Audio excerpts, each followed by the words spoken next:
A very warm welcome to day 6 of the Ultimate Health Challenge. Today's session is going to be packed with lots of emotions. Today's session is a session that's very close to my heart. So please be here fully present with me today. We're going to begin with a quick recap of yesterday. So yesterday we completed the second pillar of habit 2, which was wholesome. We learned that wholesome food is that which has not been subtracted of anything. It is whole as given by Mother Nature. And then we learned about 3 villains in our kitchen, which are on the absolutely opposite end of wholesome. And these 3 villains are white sugar, white flour, and white rice. And we learned how to swap these in order to start eating more wholesome. We learned that your food should be living. We learned it should be wholesome. Both of these we have covered in depth. And today, my friends, we're going to move on to the third pillar of this habit, and that is plant-based.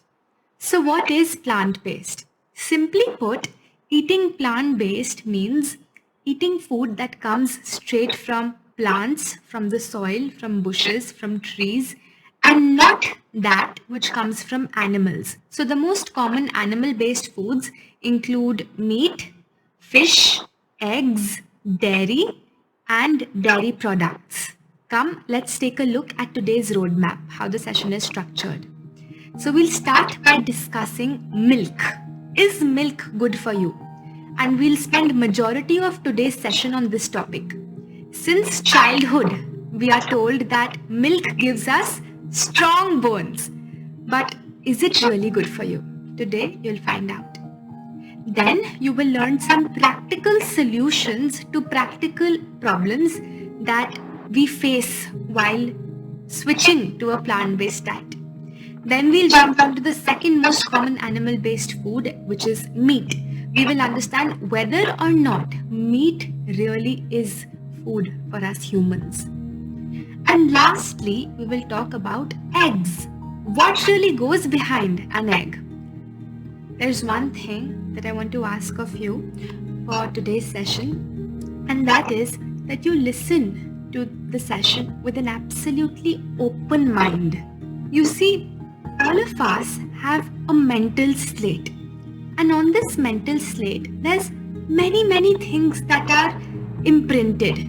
These are things that society has told us. These are things that your friends may have told you. These are things that you may have heard growing up from your family. But all of us have this mental slate, right?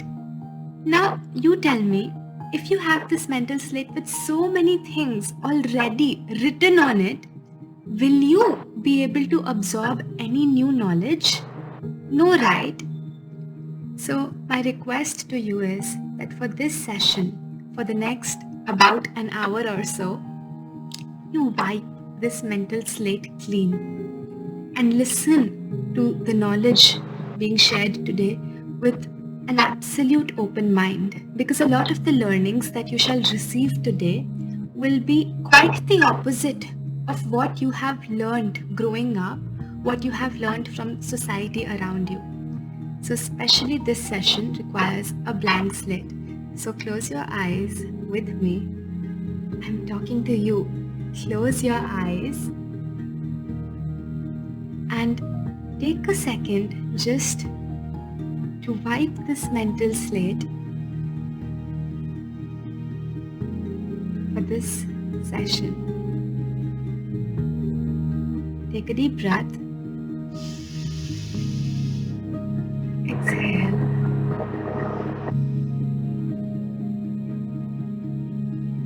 And let us begin. We'll start with our first topic. Is milk good for you? Today, there's a lot of confusion about milk. On one hand, we see our society, our parents, our grandparents, who view milk as a complete food, extremely essential for our bodies. And why not? Milk is something that we have been having since time immemorial, right?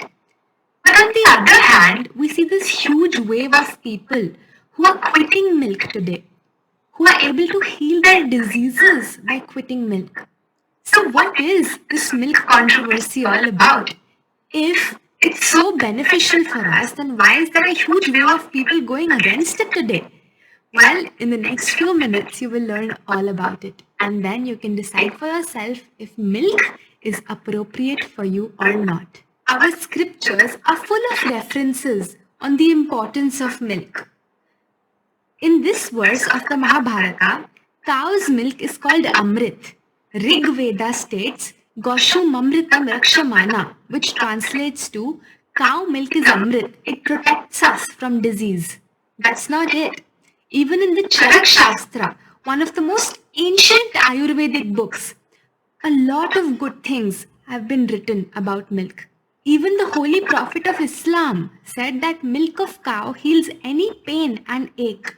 And hey, did you know that even the Bible mentions milk more than 50 times in the Old Testament alone?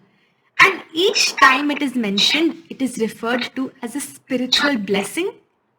And above all of this, Krishna ji भी तो दूध पीते थे ना, right?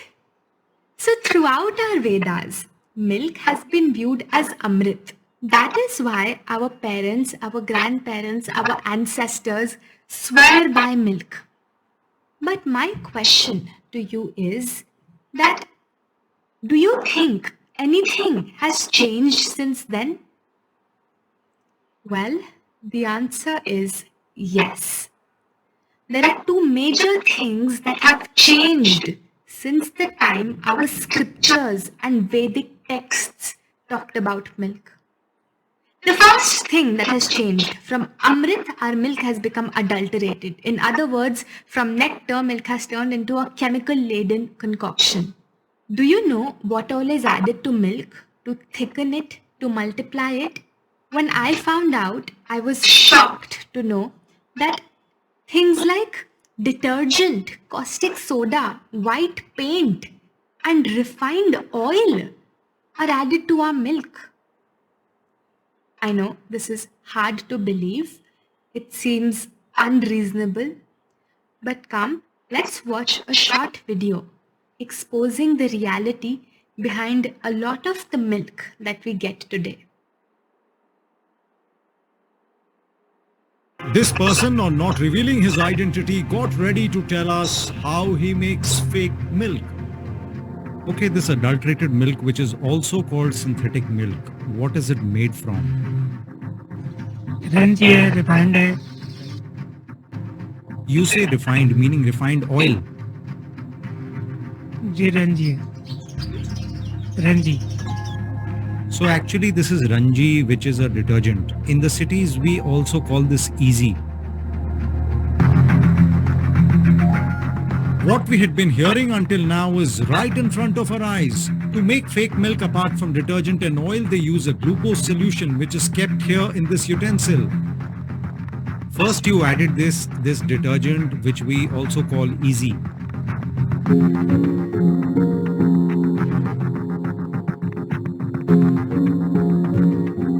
Now you have mixed milk with detergent.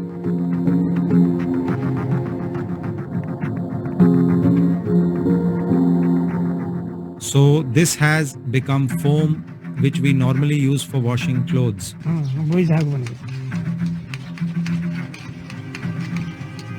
This foam, why is it made?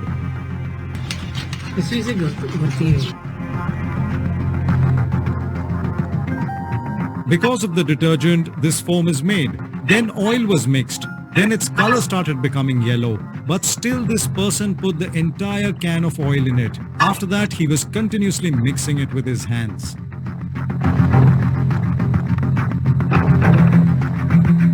After this artificial milk is run through a sieve, then it becomes ready to reach your home. This person made 20 liters of artificial milk right in front of our eyes. Just for some milk and money, these guys don't mind playing with the health of common people. Let's see how these guys make milk. This is shampoo which is used while taking bath. But this is also used to make milk. How? Just keep watching. These three guys are making milk. For this, they put shampoo in a big bowl and then refined oil. Just instantly, this mixture got converted into a white paste. Then, half a liter of milk is mixed with it to thicken it. Powdered sugar is then added to it. And then 1 bucket of water. Alright, milk is ready. Half a liter milk turned into 10 kg milk. From such places, thousands of kgs of artificial milk reaches the halwai walas, and then this is used to make sweets. Now listen as to why these people do this. साहब देखो, अब एक तो नौकरी तो है ही ना जी, और दूसरी एक और बात, अब दूध के रेट कम मिल रहे हैं, तो कैसे भी दूध हमने के बनाना शुरू कर दें सर, या में कम पैसा में ज़्यादा दूध बन जावे, और बातें अपना या भी मिला दें, असली भी मिला दें, दोनों ने मिला के बेच दें, ग्राविटी सही आ जाए और कोई पहचान ही ना सके, उतना ही मावा निकले, उतना ही घी बने गोया में, और हम तो सब जगह ऐसे ही बनावे और ऐसे ही बेच दें। हाँ, दिवाली पे सब बहुत ज़्यादा बढ़ जावे तो असली दूध कहाँ से लावे, अब हलवाई मांगे तो हलवाई इनको भी ऐसे ही दूध दे में, वो तो खुद के में जी ऐसे ले आओ, कहीं से भी लाओ जी दूध, हमारी पूर्ति करो, तो ऐसी पूर्ति करनी पड़े सब ना। बच्चों को जी खुद को उनके बालकन को गाय को पिलाएंगे, हम अपने बालकन को थोड़ी पिलाएंगे, हम तो जो कैमे हैं वो और कहीं भी भेजते हैं, दिल्ली जावे, हमारा कोई अभी नया थोड़ी जा रहा हो, सब 10 सालते जा रहा हो, दूध चाय भी पियो आराम से, और दूध दही बढ़िया जमे साहब, दही एकदम ऐसी जमेगी कि एकदम चक्का दही जमे फर्स्ट क्लास, बाजार में खूब गई दही चले। So how much time does it take to make 10 kgs of milk? 10 minute में, 10 मिनट में मान लो सब काम कंप्लीट, ग्राटी से सब काम से 10 किलो तैयार। How much milk in a day? बन जाता है 1 कुंटल के लपेट में। Don't you think this artificial milk affects the health of people? असर तो वैसे कोई खास नहीं करता, और क्योंकि ऐसा हमने ऐसा देखा नहीं है, और इससे क्या मतलब, दुनिया पैसे के लिए नेता लोग भाग रहे हैं, हम लोगों को क्या दिक्कत है, दुनिया भाग रही है, हम लोग किसान हैं, हम नहीं भागेंगे, हम पीछे क्यों रह जाएंगे। Aren't you scared of the government? गाँव में प्रशासन क्या करेगा, प्रशासन की सीमा तो डंबर की रोड तक रहती है, उसके बाद में प्रशासन कुछ नहीं कर सकता, प्रशासन आदेश लेके जाए, हमको किसी का आदेश नहीं लेना। Artificial milk that is made like this is sent to the biggest of plants, and from there this artificial milk is sent to your home.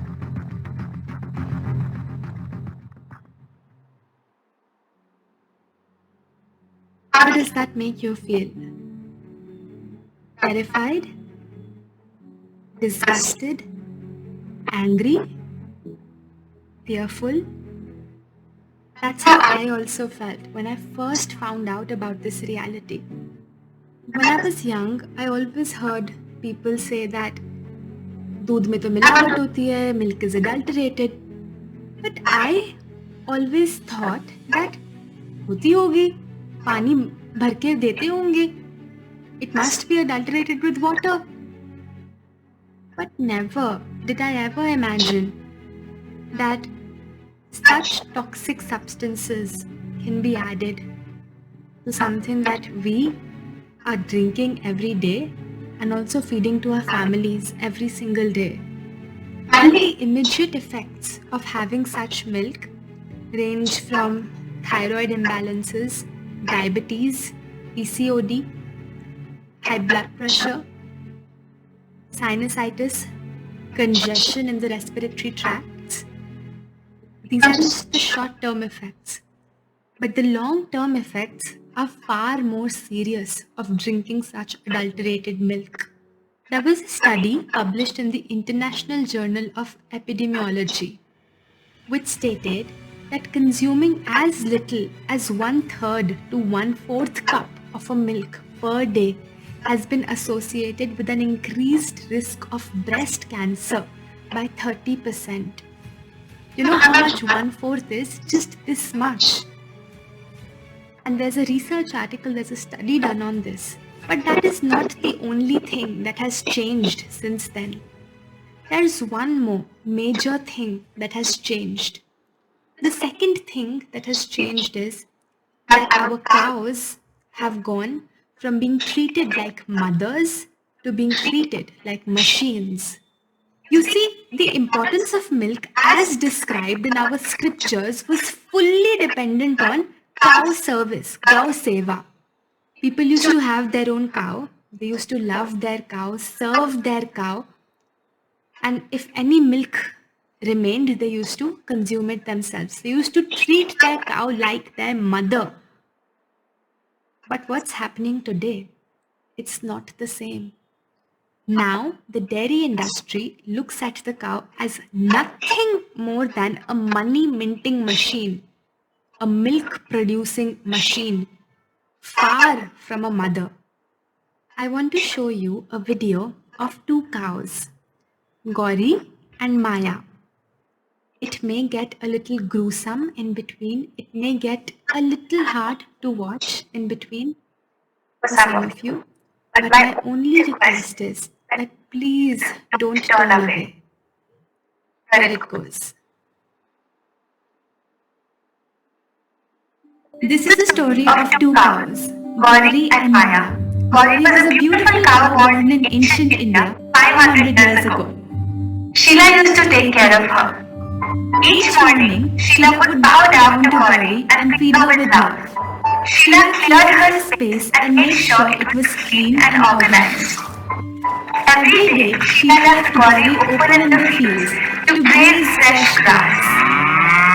Gauri ran around in open fields, playing with the kids. One day, Gauri was pregnant and the family was overjoyed to welcome the new member in the house. She gave birth to a cute little calf. Gauri licked and licked her baby. She loved her little one so much. She fed him, kept him close to her, always. The baby drank fresh milk from the udders of his mother. If there was any milk left, Sheila would squeeze it out lovingly with her hands and share it with the family. Gauri was happy, her baby was happy, and Sheila was also happy. In ancient India, there used to be many cows like Gauri and many caretakers like Sheila. The caretakers lovingly squeezed out the milk with their own hands after making sure that the calf had enough to drink. It used to be a relationship filled with tremendous love and affection for one another.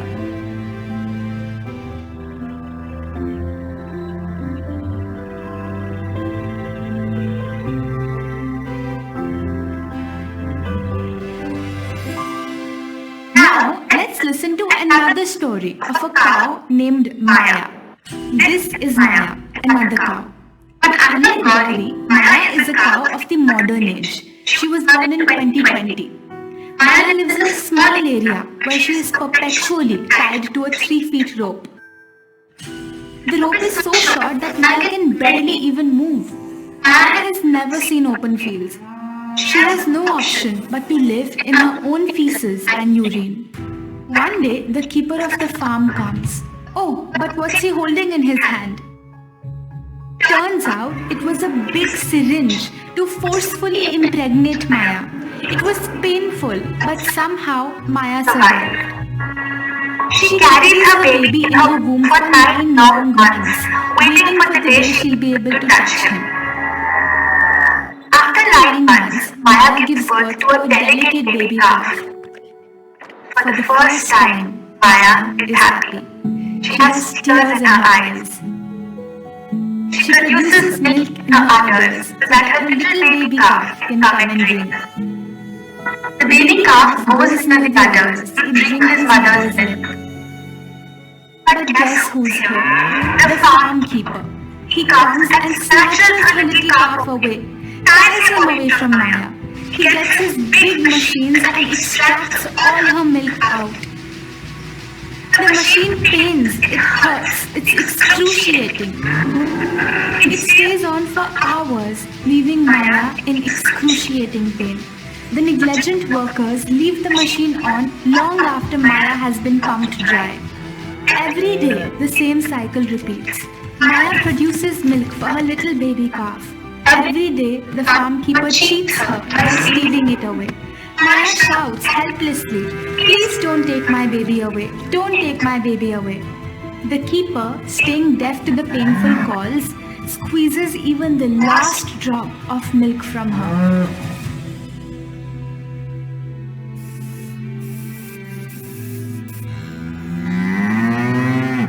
Can you guess where Maya's little baby has gone?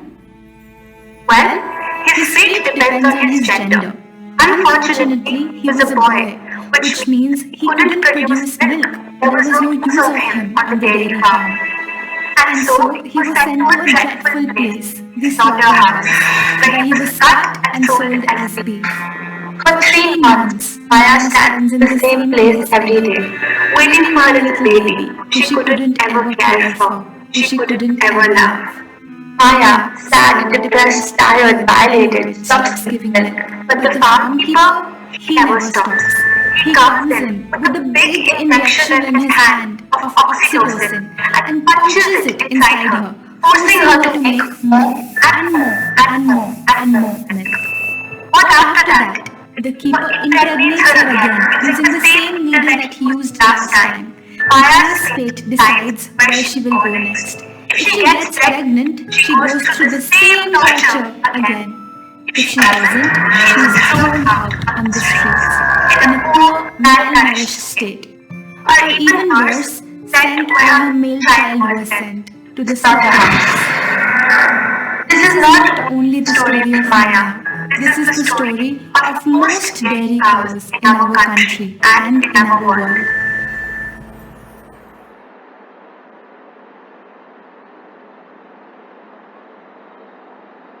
I know, my friends, this may have been difficult for you to watch, but this is the unfortunate reality.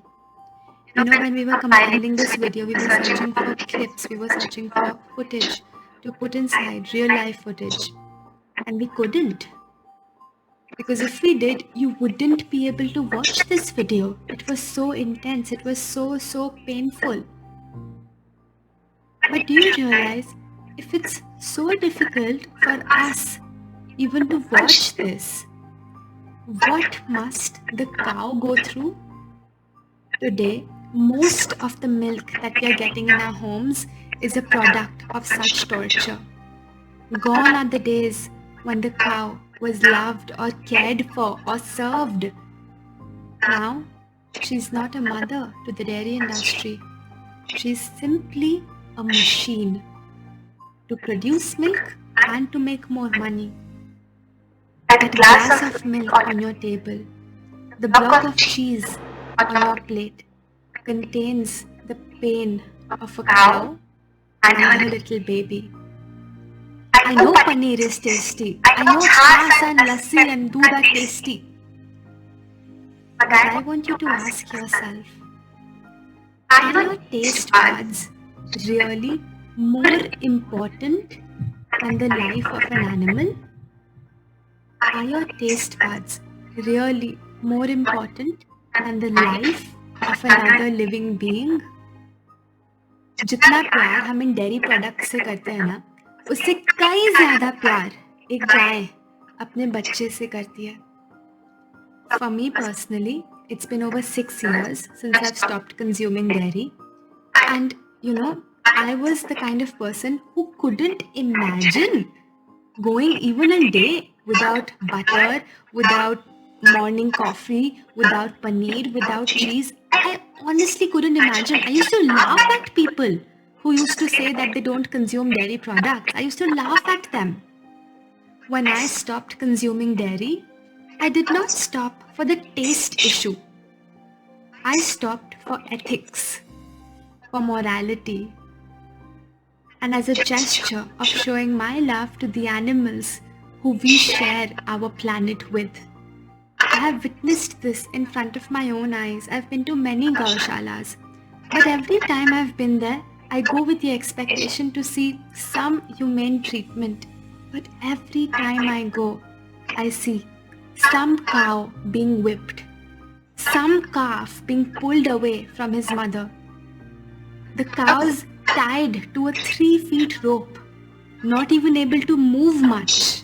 I see force and cruelty, not love or compassion.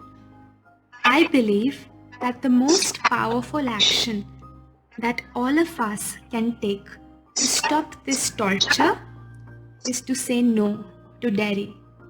I would like all of you to please open your Ultimate Health journals for a journaling activity. We'll do a 5-minute journaling activity wherein you have to write a letter. To whom? To Maya. Close your eyes. Come on, seriously, close your eyes. And imagine you're in a farm right now and that Maya has just lost her little baby calf. She's devastated and you have the opportunity to go and meet Maya to spend time with her. Just imagine for a minute that you can speak to her. You are the only human she can understand on behalf of your brothers and sisters, friends and family, all of humanity. What would you tell her? What would you express to her? Would you say thank you to her for all her sacrifices? Would you apologize to her for all that we humans have put her through? Or would you simply not care? Keep your eyes closed and imagine that Maya is right in front of you, a tear falling from her eye. And as you're thinking about what to say to her, please write what you would tell her in your journals. The only rule as you write is that for the next 4 minutes, please try to not lift your pen from the paper. I will give you your prompt, but for the next 4 minutes, write anything and everything that comes to your heart. The only rule is that you can't lift your pen off the paper. To some of you, this may sound unreasonable. How can we write a letter to Maya? It may sound weird or strange, but hey, you signed up for the Ultimate Health Challenge for newer and newer challenges every day. And this is your task for this moment. So the prompt for your first line is, Dear Maya, on behalf of all of humanity today, I would like to say to you that, and then you continue. You have about 4 minutes. Please lift your pens up and start writing.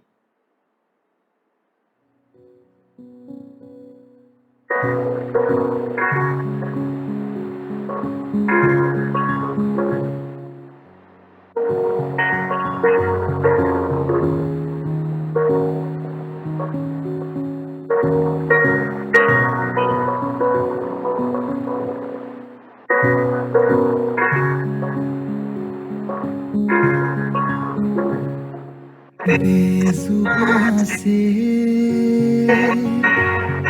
भोले भाले खामोशियों में सहमेंगे सारे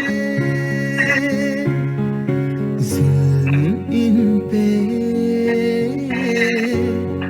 क्यों उठाते सिसकियाँ इनकी क्यों सुन न पाते इंसानियत क्यों खो गई पत्थर की भी आंखें रो रही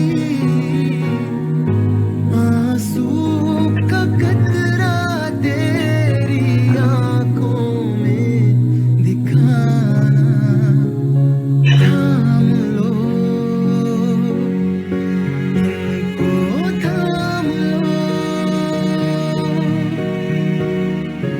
जान लो ना इनकी जान लो थाम लो इनको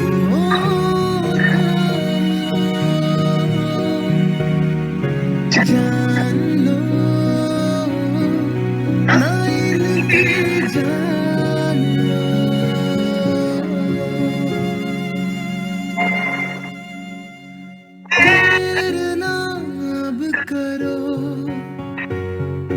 सांस थमने को है, प्यार इनसे करो, हक जीने का इनको भी है, होगी कभी फिर नई सुबह, पिंजरों से उड़ चलेगी आजादियाँ, खिलने लगेगी हर कली, महकेगी सारी ये जमीन, महफूज होगा हम सबका ये आशियाना, थाम लो इनको, थाम लो, जान लो ना इनकी जान लो, थाम लो इनको, थाम लो, जान लो ना इनकी जान लो,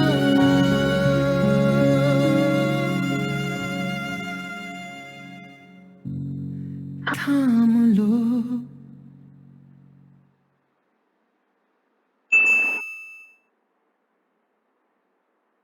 Now, if you would like, you can share your letter, whatever you have written, on the Ultimate Health group as though you are sending your letter to Maya. And if you feel you don't want to share your letter with anyone, that's also completely fine. But we'll take a few seconds for those of you who want to share what you've written in the group. So, when I read the letters on the Ultimate Health group that you post, some of you say that you feel a lot of guilt. But my dear Sattvic family, there is no need to feel guilt because you did not know about this reality, right? You were unaware about it. So don't keep any guilt in your heart. Instead, transform this guilt into action. Now that you know, now what are you going to do? Are you going to continue living your old life? Or are you going to change something from today? Your action may not change the whole world, but at least you are doing your best. So now, come, let's learn how you can take action, what you can do. And for this, I would like to invite Himadri.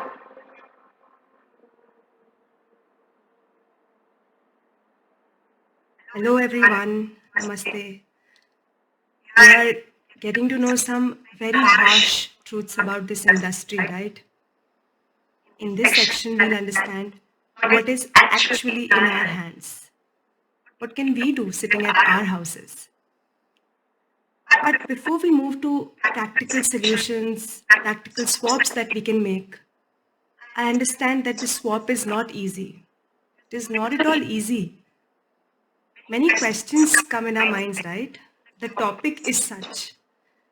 I would like to address a few before we move to the actual swaps. And the first question, what if the milk that I get comes from a genuinely trusted dairy farm? Now, let's decode these three words. What is a genuinely trusted dairy farm? Up till the session here, you may get some terms like where the cow is loved for, where the calf is taken care for. But we've decided three parameters which really do justice to this term genuinely trusted dairy farm. The first parameter is this one. Is the cow loved and cared for? Bhav kya hai of the person who is taking care of the cow? Is there a transactional relationship or the animal is actually loved? See, if the farm owner genuinely loves the cow, he would not put injections to extract more milk. He would not abuse the cow. He would not treat it like a machine. The second factor that you can look for is the cow allowed to roam on open fields every day? You can visit the farm yourself for the analysis of this factor. How much is the space available with the farm owner? Is the cow allowed to graze freely in open at least once every day? If it's tied to a small rope all day long, if it's not able to walk in open, then it greatly impacts the health of that cow. So this is the second criteria that you can look for.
not put injections to extract more milk.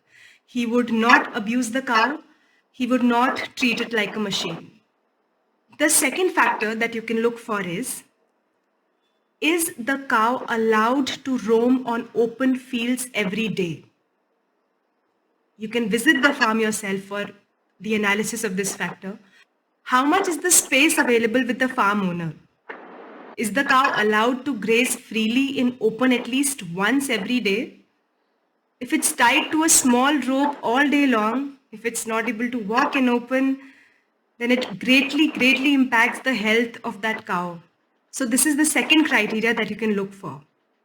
And the last and the final criteria is the calf allowed to drink the milk first? The first right to that milk is that of the calf.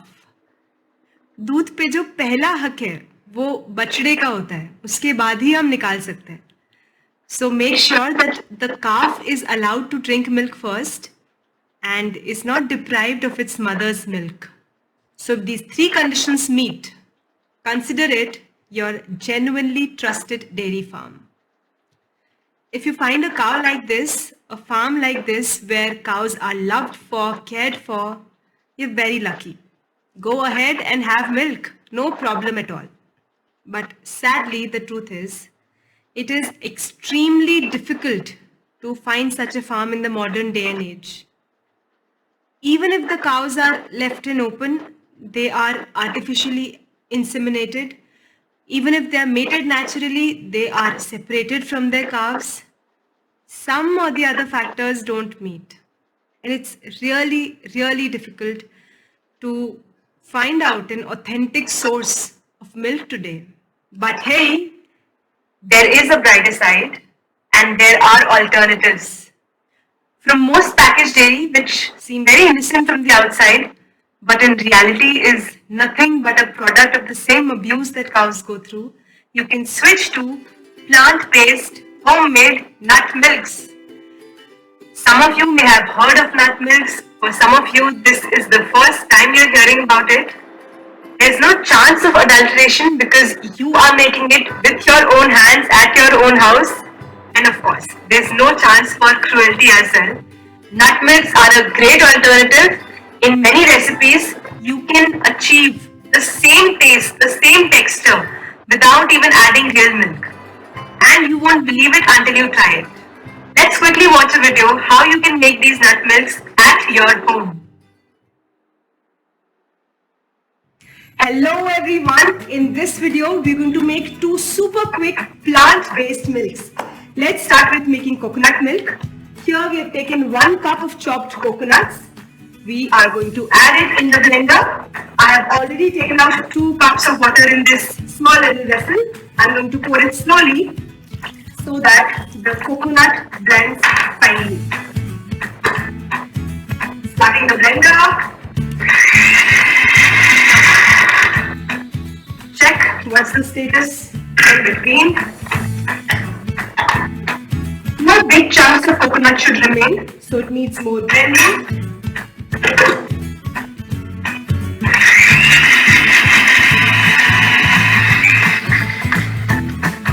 Let's check once again. Almost done. We should add the remaining water. Here we go. And last time. So we're going to check it once and it seems it's done. Okay. Next up, the favorite task of the entire process. Putting it all together and just squeezing it through the nut milk bag. You'll get the aroma of coconuts right here and it's very tempting. Done. The coconut milk is absolutely, oopsie again, ready. Coconut milk is ready and now it's time to make almond milk. And here we have taken half a cup almonds. Because we knew that we were going to shoot today, we have already soaked the almonds overnight, and you can see them here. Open the blender jar and put the almonds inside. Here we have taken 2 cups water already. We'll pour some water and then blend.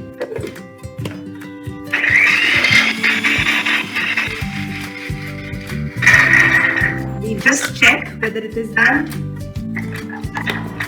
Needs a little more blending. We'll do it again.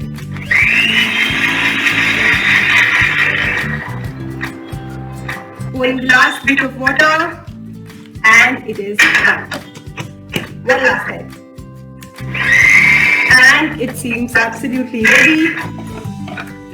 Nut milk bag and our bowl is ready. We're going to simply pour it here.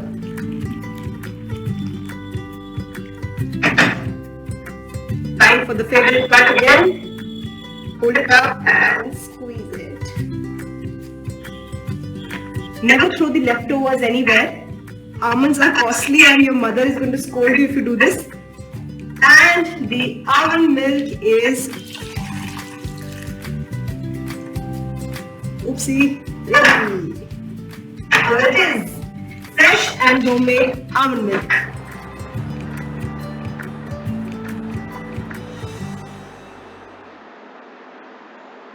So I hope you are clear with both of these recipes, the recipe for almond milk and coconut milk. But whenever I share this whole transition of plant-based milks with any of my family members or my friends, they have just 2 major concerns. Their first concern is, ki yaar, this is so time-taking, it involves so much of effort. You take the coconut, you break it, you take out the giri, blend it, then use the muslin cloth to sieve it. It seems like a whole lot of process. Kitna kaam isse badh jata hai. So very honestly, I'll share. Initially, it is difficult.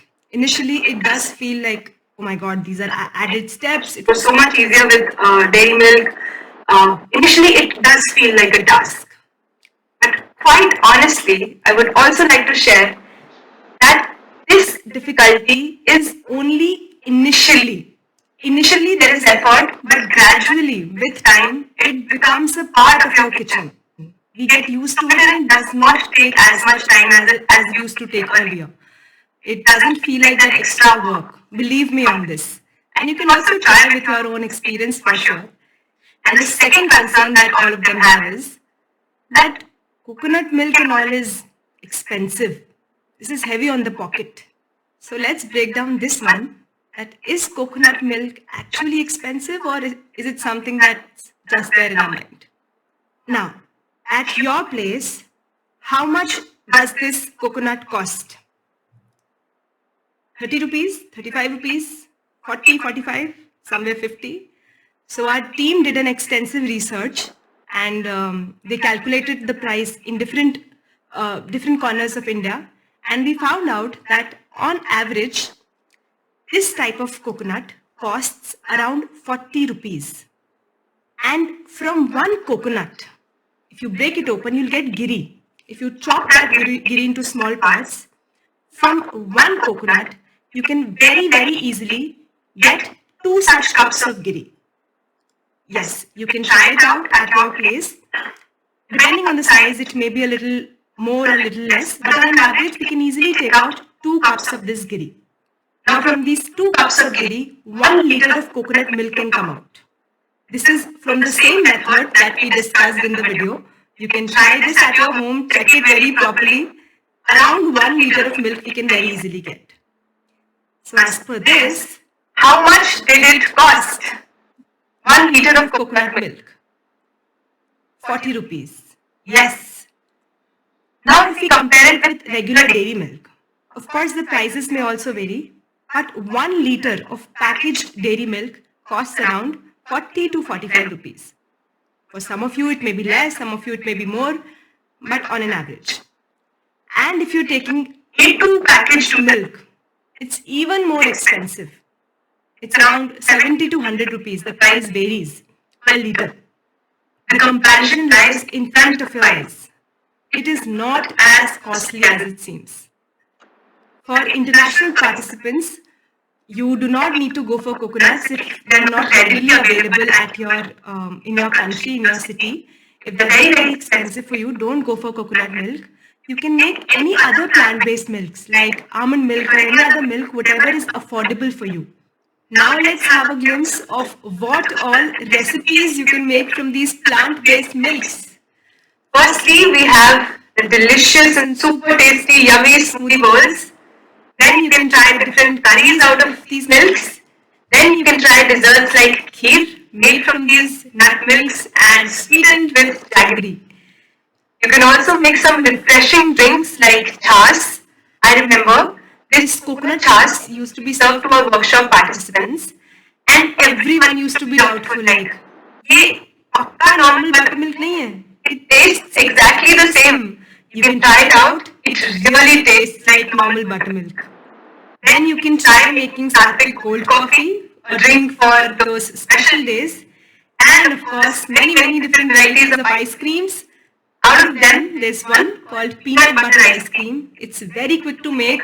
Peanut butter and some bananas, excellent alternative for ice cream. Believe me, these are just a handful of recipes, and there are so many recipes that we can make from these plant-based alternatives. Time to move to the next section, where we will discuss about meat and is it really our food? Here we will discuss the impact of meat on our body and on our mind. Firstly, we learn how it impacts the body and understand that whether nature has biologically designed human beings to eat animals. In this section, we will leave all points of morality and talk purely on the basis that whether we are designed by nature to eat meat or not. The first characteristic we look at are the teeth. What kind of teeth do carnivore animals have? Lion, tiger, wolf, leopard. All carnivore animals have very sharp and pointy teeth. Why? So that they can tear apart flesh, tear apart meat with the help of their pointy teeth. And what kind of teeth do herbivore animals have? Cows, goats, monkeys, giraffe, chimpanzees. They all have flat teeth so that they can chew plants, they can chew fruits and vegetables. Now, what kind of teeth do you have? You would have looked at your teeth many times in the mirror, but if you want to gain more clarity, open a selfie camera right now and look at your teeth. Human beings have flat teeth, just like herbivore animals, so that we can chew plants, fruits and vegetables. Now you may think that we have these two very sharp and pointy canines also. They suggest that we are designed to eat meat. But tell me, do you think they're sharp enough to tear apart an animal's skin? I'm not talking about the pressure-cooked chicken. I'm talking about the animal that's found in nature. Can these canines tear apart that animal? No, they can't because they're not that pointy and sharp. Now let's consider the nails. What kind of nails do carnivores have? They have very sharp nails to snatch and rip apart the flesh. Now just look below at your hands. Observe your nails right now. Are they pointy? Are they sharp? Sharp enough to tear apart an animal? No, they're quite dull and flat, right? Now let's have a look at the next feature, the vision. Carnivore animals have night vision. They have an ability to hunt during the night. We've all seen those glowing cat eyes in dark. What about us humans? When we enter into a pitch dark cinema hall and there's no light to show us where our seat is, there's no torchlight, are we able to see anything? We don't have a night vision. Nature didn't give us night vision because nature never designed us to hunt and prey in the dark. Please think for yourself. If nature had designed our bodies to consume meat, wouldn't she have given us sharper nails, sharper teeth, night vision to hunt at night? Does biting a raw chicken with all its fur sound appetizing to you? Of course not, it won't be your first choice. Because we humans are not biologically designed to process animals. Now, of course, there are many people eating meat today, eating animals today, and yes, some of them are absolutely fit and fine also. Our bodies may have adapted to it with time, but surely it is not the way nature designed us. And we look at the last one feature which will make it even more clear. And that feature is our intestines. Meat-eating creatures have very short intestinal tract. That's only about 3 times their bodily length. On the other hand, we humans, you and I, have intestines as long as 15 to 16 feet. It's 9 times our body length. Carnivore creatures have very short intestines. You must have observed your pet dog. Within 1 hour of eating, they go outside and they excrete the waste away. Why? Because they have short intestines, it gets processed quickly and it's thrown out. But when we take the same meat, it takes so much time to pass out, as our intestines are long, and as a result, it sits inside the body, it rots, it putrefies, and thereby creates toxins. And the same toxins circulate in the body, giving rise to disease. This is how it impacts our body. Now let's see how meat impacts our mind. Have you heard of the saying, Jaisa Ann, Vaisa Man? It's a very famous saying. Food is not just food. It is consciousness. Food is consciousness. Food is not just some calories, proteins, vitamins. Food is much more. Food is energy.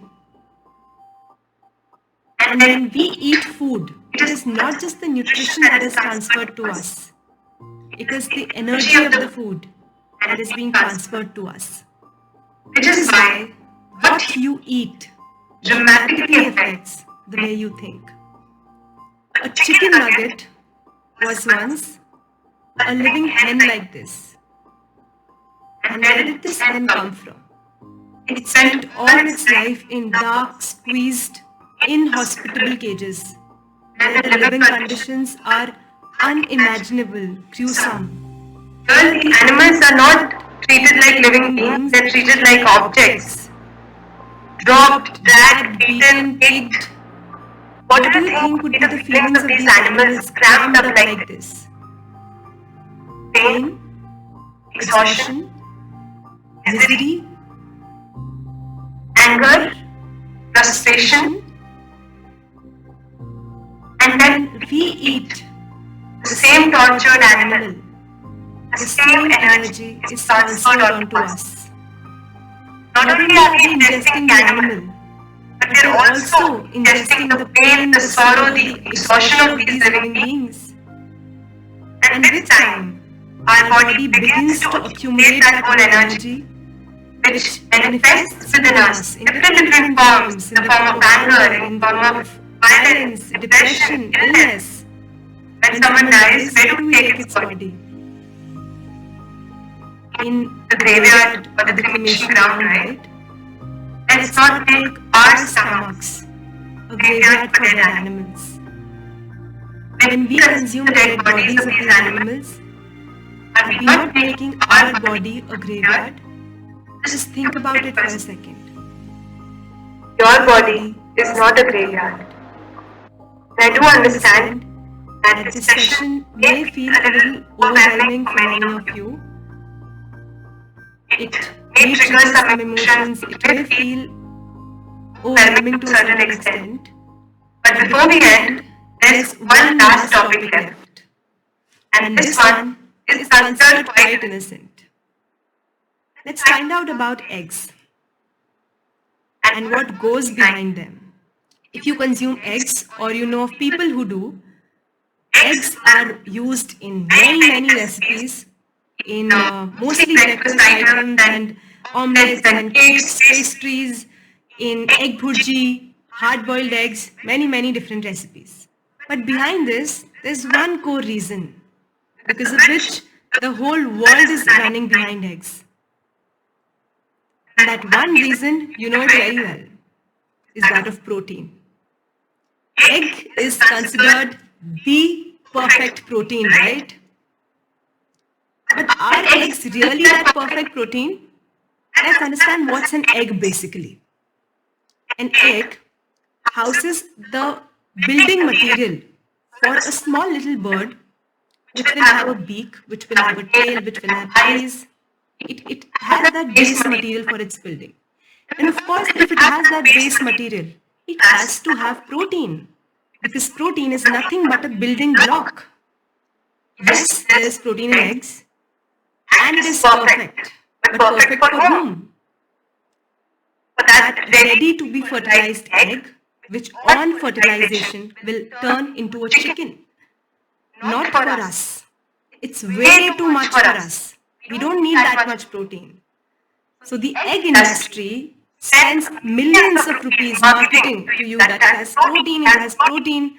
But what the egg industry doesn't tell you is that it also has extremely high levels of cholesterol that is difficult for the body to assimilate. This is just the health aspect, my dear friends. There's a very dark truth hidden behind this industry. What happens in the egg industry is, when an egg hatches, there's 50% chance for it to be a male and 50% chance for it to be a female. Very logical, alright? Now female chicks grow up to be hens and hens lay eggs. And male chicks become roosters and roosters don't lay eggs. So technically, for the egg industry, the hen is useful, but the poor roosters, they're useless. They're not of any use to the industry. They are not contributing to the profit of the industry. So according to them, what is the point of keeping them alive? So guess what happens to them? They're killed to death through various different ways, either through electric shock, to suffocating them to death in gas chambers, through simply putting all of them together in large grinders and crushing them over. The visuals of all of these industries are so horrific that we can't even watch them for a few seconds. For us, it is considered just a breakfast. But for a hen, that breakfast has costed its whole life, blood and tears. But all in the name of protein. And every time we buy eggs or we eat something which has eggs, we are directly or indirectly promoting this gruesome industry. Now let's see where we are at with respect to our roadmap.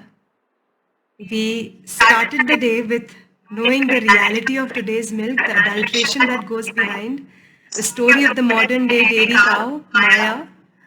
Then we learned some practical solutions, some swaps that we can make. Then we learned about meat, how it impacts the body and the mind. And finally about eggs and what goes behind this industry. And I understand, and I completely understand, that after today's session, there are many questions in your mind. Many doubts may be running through your mind right now. But where will I get my protein from? What about my calcium? But doctors have told me to drink milk. Let's see how the views of many doctors around the world are changing. It's a very important video, so watch it carefully till the end.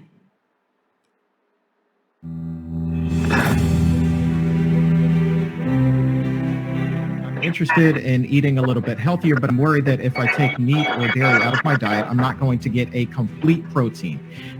Is it possible for somebody to get all of the proteins, the various kinds of protein that they need, while still eating a plant-based diet and not have to worry about missing out on one amino acid or another?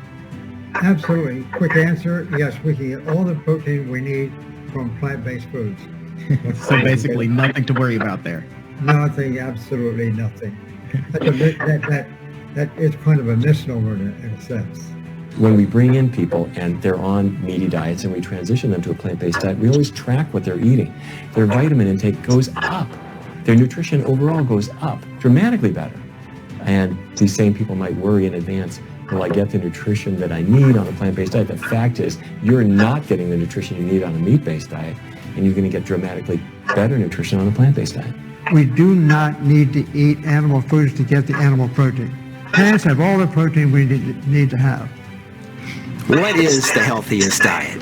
The best available balance of evidence suggests that the healthiest diet is one centered around fruits, vegetables, legumes, whole grains, nuts and seeds, herbs and spices, basically real food that grows out of the ground. These are our healthiest choices, all while minimizing our intake of meat, eggs, dairy, and processed junk. So plant-based, a diet centered around whole plant foods. That's the secret. The vast majority of my diet are fruits, vegetables, grains, starches, beans. I mean, you can look at my food and I could see it in its natural form, not processed into something different. That diet is taking out meat and dairy, which we know from epidemiology, we know from randomized controlled trials, we know from looking at societies that live long, healthy lives like the blue zones. That stuff is bad for you.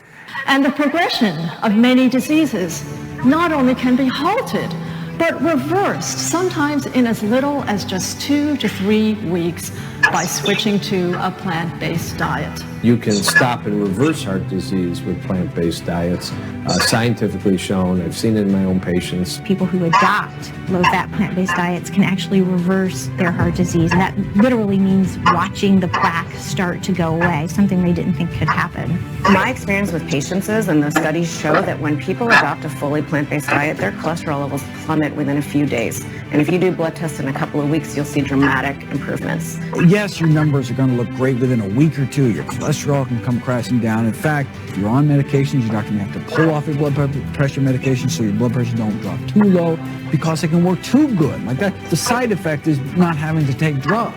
We can eliminate chronic illness if we can get people to eat whole food plant-based nutrition. So I've been doing this now for 34 years. अगर दूध नहीं पिएंगे तो वो क्या नहीं मिलेगा आपको? देखिए,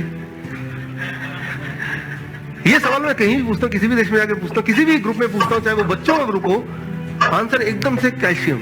अच्छा, ये बताइए कैल्शियम क्यों चाहिए आपको? स्ट्रॉन्ग बोन्स, नहीं तो हड्डियां पिघल जाएंगी, वो गल जाएंगी, हम चल नहीं पाएंगे, हजारों चीज, राइट? Isn't that? आपने कभी गधे की हड्डी देखी? घोड़े की तो देखी होगी, हाथी की देखी होगी, क्या लगता है कैसा हड्डी है? Very strong. गाय जो इतना कैल्शियम देता है दूध के फॉर्म में, उसकी वो खुद कैल्शियम कहां से मिलता है उसको? घास से मिलता है, जो कि हम मिस करते हैं।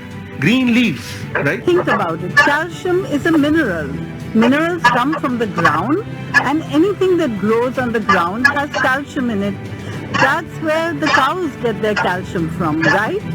So we don't need to have milk in order to get calcium that we could get just from something growing from the ground. Actually, did you know that sesame seeds has 10 times more calcium than cow's milk per 100 grams? But what are the other things high in calcium? All beans and grains and nuts and seeds. In fact, a dietary deficiency of calcium is literally unknown.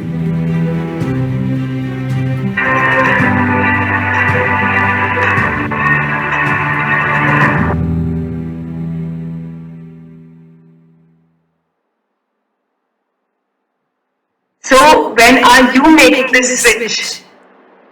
There are so many doctors, so many researches are happening around the world. So many people are benefiting from a plant-based diet.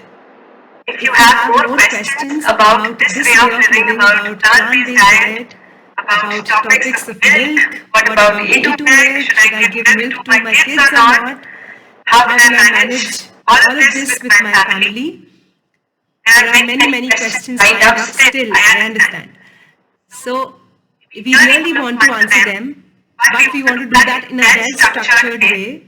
So we will dedicate a whole section of our session on addressing these genuine real-life concerns.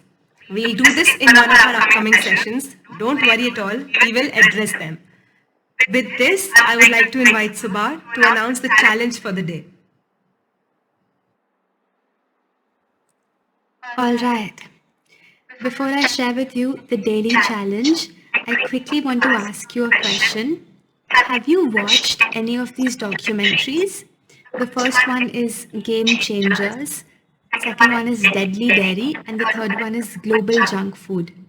If you haven't, then I highly suggest watching one of these documentaries this weekend whenever you get time. The first one is Game Changers. This is about athletes who are going plant-based around the world. And in this you will know why are athletes going plant-based and how do they survive without animal-based products. Even if you're not an athlete, this is just an amazing watch. The second one is Deadly Dairy. Again, I highly suggest watching this. This is not an easy one to watch, but this is the documentary for me that changed so many things in my heart. I highly suggest watching this. This is just, I think, about 20 minutes long, but please do watch this. Just take out 20 minutes over the weekend, and it's available on YouTube. The third one is the Global Junk Food. This is not really directly related to plant-based food, but if you watched the first two documentaries, then you could also watch this one. We've uploaded links to all of these documentaries in the resource section. And now comes time for the daily challenge. So your daily challenge for today is very interesting. You have to make almond or coconut milk at home today and use it in a recipe. Okay? So make any nut milk at home and use it in a recipe. If nothing, try making a smoothie simply by blending whatever nut milk you make with some fruit that you have at home along with some dates. And the 3 most creative recipes will win the Sattvic gift hamper. Also, we would love it if you write in the caption the process of how you made it and what you thought about the taste of it. Let's take a look quickly at where we are at with the Ultimate Health Challenge. So this is what we have learned so far. We have also completed day 6. I fully know that this week could have been overwhelming for some of you. There's a lot of knowledge that you have taken in, abundant knowledge in this last 1 week, and not all was happy, right? But whatever the feeling is, please stay with it. The second and the third week is going to be much lighter. And tomorrow's session, I want to give you a quick preview for tomorrow. Tomorrow we're going to have a special storytelling session. So this is the birdie story, and it beautifully encompasses what you have learned till now in the Ultimate Health Challenge. So I'm super excited for tomorrow. Finally, it's time for the quote of the day. Saving one animal won't change the world, but it will change that one animal's world. I went plant-based because I realized that no matter how much I miss ice cream, cheese, dairy, paneer, a calf would miss his mother 1,000,000 times more. Every purchase that you make, no matter how small or inconsequential it is, it affects the life of others. With every purchase that you make in the supermarket, you are voting for a different world. A world where animals are no longer abused. Right now, at this very moment, a calf is being born, and his life is in your hands. With that, we have completed day 6 of the Ultimate Health Challenge. Signing off Sattvic movement. I will see you tomorrow.